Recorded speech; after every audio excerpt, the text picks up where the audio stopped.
दरम्यान तिकडे धुळ्यामध्ये देखील आझमीन विरोधात शिवसेना आक्रमक झाल्याचं पाहायला मिळालं। अबू आझमींच्या वादग्रस्त वक्तव्यावरून आता शिवसेना आक्रमक झाली आहे। आझमींच्या पोस्टरला जोडेमारो करत आंदोलन करण्यात आलेलं आहे। अबू आझमींकडून औरंगजेबाची स्तुती केल्यानंतर आझमीन विरोधात देशद्रोहाचा गुन्हा दाखल करण्याची मागणी वारंवार करण्यात येत होती।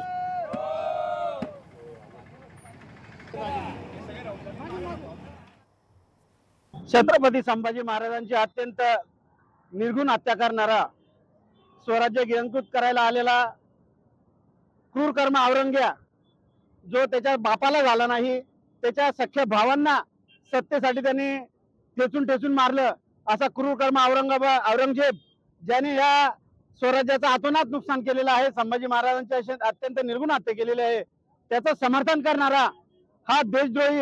यासाठी आज आम्ही धुळे जिल्हा शिवसेनेच्या वतीने जोडेमारा आंदोलन करून धुळे जिल्हा पोलीस अधीक्षक यांना त्याच्यावर देशद्रोहाचा खटला दाखल व्हावा याची मागणी करण्यासाठी निवेदन देणार आहोत।